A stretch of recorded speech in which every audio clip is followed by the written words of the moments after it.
Magluluto tayo ng kinataang hipon na may kalabasa, sitaw. Paborito ni Ashley. Maaga nakaluto kasi maaga nakauwi. Galing sa school, daan sa palengke, bili ng ulam, tanghalian, diretso hapunan. Ganun ang buhay ng mahirap. Isang lutuan lang para makatipid sa gaas. Napakamahal. Napakayami nito. Paborito to ni Ashley. Aywan ko lang yung apo ko kung magustuhan ito. Napakasarap ito.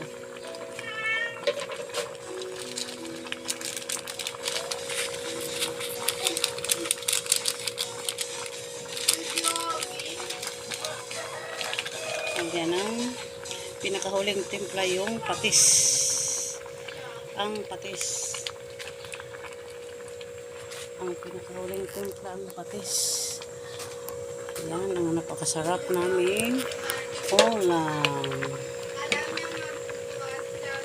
Dudurugin ko yung ibang kalabasa para kasi hinihigop ni Ashley. Oh, yun. Higop na yung kalabasa. Dadurog na siya. Ayaw niya ng buo. Kailangan nakamash. Wala na yung kalabasa. Puro to hipon ang nakita ko. Puro hipon ang nakita ko. Yun, ang kalabasa nakita ko. Nadurog ko na rin sa wakas. Okay, luto na.